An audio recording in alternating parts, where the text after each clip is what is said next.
I got engaged to a blind Duke. Episode 111. Knock knock. At the sound of knocking, Elmis opened the door. Marin, who had been drinking tea with Dia, sighed at the sight of Oliver entering with his arms full of marriage proposals. Are there more? Since the first day of the debutante ball, marriage proposals had been literally pouring in for Dia, and Oliver was taking charge of the initial screening process. There are still more. I'll organize those and bring them shortly. What does Gerald say about this? Marriage was a union between families. Marriage proposals were usually sent to the family head, but since Count and Countess Audria had passed away, the proposals were being sent to the Duke as her guardian. He says Miss Dia should choose for herself. Was it freedom or neglect? When Marin glanced sideways to gauge Dia's reaction, she smiled as if it was fine. Marin smiled back at her before turning her gaze to Oliver. You're working so hard. Not at all. Well then. Oliver gave a gentle smile, bowed his head slightly, and left. Dia, how is it? Is there anyone you like? Well. I don't understand how people I didn't even greet at the debutante ball are sending these. Me neither. Marin nodded in agreement. Among the countless people who sent marriage proposals, how many young lords had actually greeted Dia? Nevertheless, because of how beautiful Dia had looked that day, most of the young lords who attended the party were sending her marriage proposals. Looking at Dia, even her slightly frowning face while reading the proposals was pretty. The life of a popular person. It must be tiring. Just then, Dia's eyes widened slightly as she picked up the letter from the very top. The envelope with the golden pattern looked familiar. At least I know this person. His Highness the Crown Prince? Yes. A marriage proposal? No. Just a letter asking how I'm doing. Dia set the letter aside and opened the marriage proposals one by one. I've seen this person before. This person too. And this person too. Dia quickly picked out the names she recognized. I'd like to meet these two people. That easily? Dia smiled shyly. I chose too easily, didn't I? When Marin nodded, Dia held up the Crown Prince's letter. His Highness probably knows too, right? That I'm receiving many marriage proposals. Probably so? Then he'd also know that I'll be meeting other young lords, right? Perhaps? Then that's settled. Dia drew a satisfied smile on her lips. Marin looked at her with admiring eyes. Dia, you're amazing. Mother used to say that. When dating, you have to make the other person anxious. She said my father was too relaxed, so mother made him anxious. Dia's eyes sparkled as she reminisced about the past. The more Marin heard about Dia's mother, the more wonderful she seemed. I really respect the Countess. Dia chuckled softly. Teacher, you don't need to do this since you have His Grace. All right. Marin laughed awkwardly and agreed. Marin, love me. Suddenly, his ridiculous command came to mind. How could he say such a thing? The more she thought about it, the more amazing those words were. Heat gradually rose to Marin's face. To love him. Teacher, are you all right? Your face suddenly turned red. Yes, I'm fine. It's just a bit hot. Marin raised her hand and placed it against her flushed face. My heart is all ready. No, stop. Don't think about it anymore. Oliver. Yes. What do women like most? Gerald turned his head toward Oliver and asked with a serious expression. Gifts. Oliver answered without a second thought. Really? Yes, that's why I also gave Botkins so many. Oliver trailed off with an embarrassed expression, then asked with sparkling eyes. Are you going to give a gift to Lady Marin? At that moment, Zeromian burst through the office door. Did it arrive? What? Did it arrive?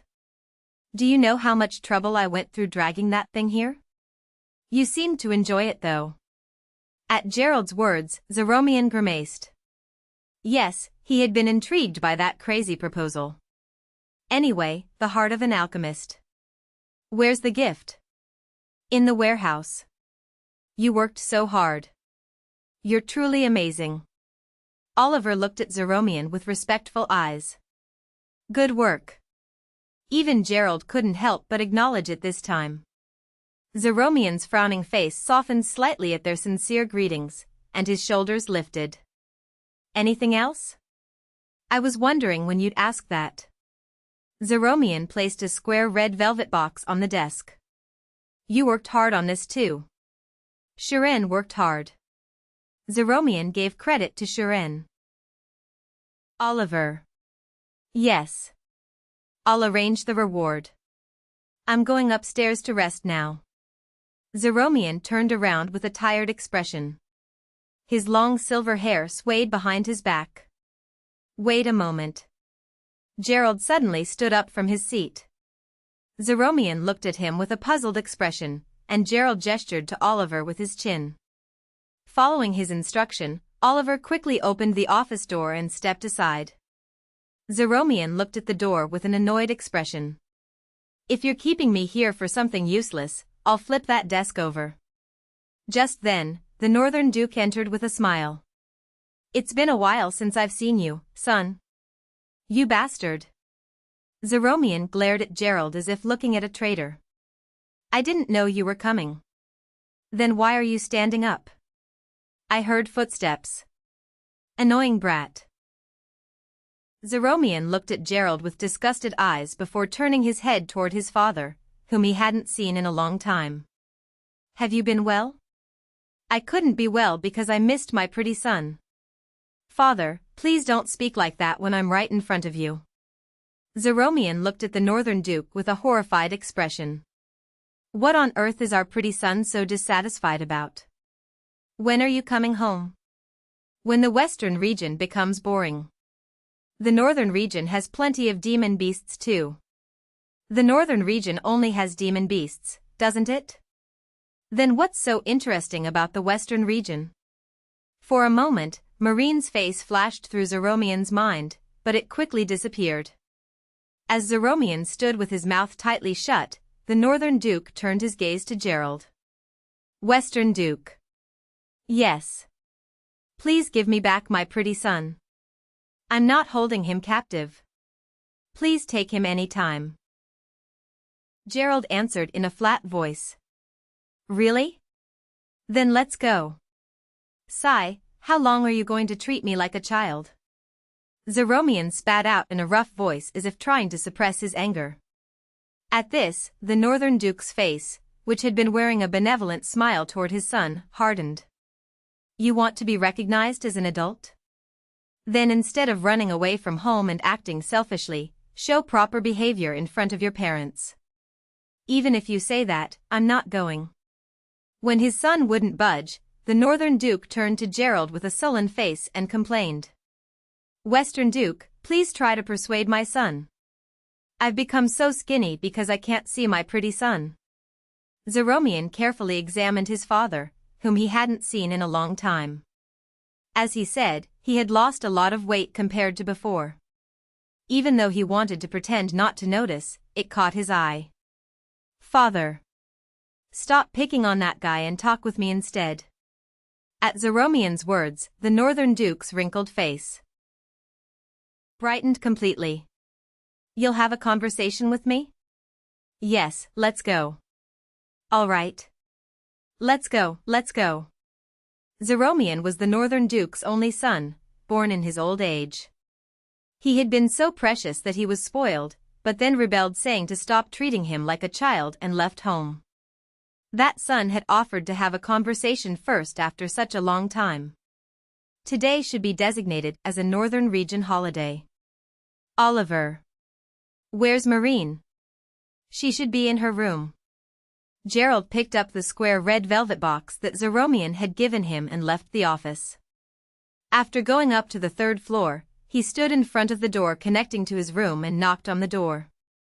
Elmis opened the door, bowed slightly toward him, and left. Marin. Gerald? What brings you here? What were you doing?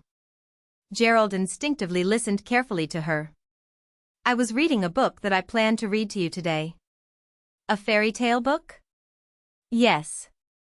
It ends with a happy ending, so it's a book you don't really like, Gerald. Happy ending? Yes. A happy ending. Most fairy tale books with men and women ended with the two lived happily ever after. Suddenly, he thought that might not be such a boring thing after all. He met Marin and lived happily ever after. He quite liked that tightly sealed happy ending. No pardon? I like happy endings. From now on, only read books like that.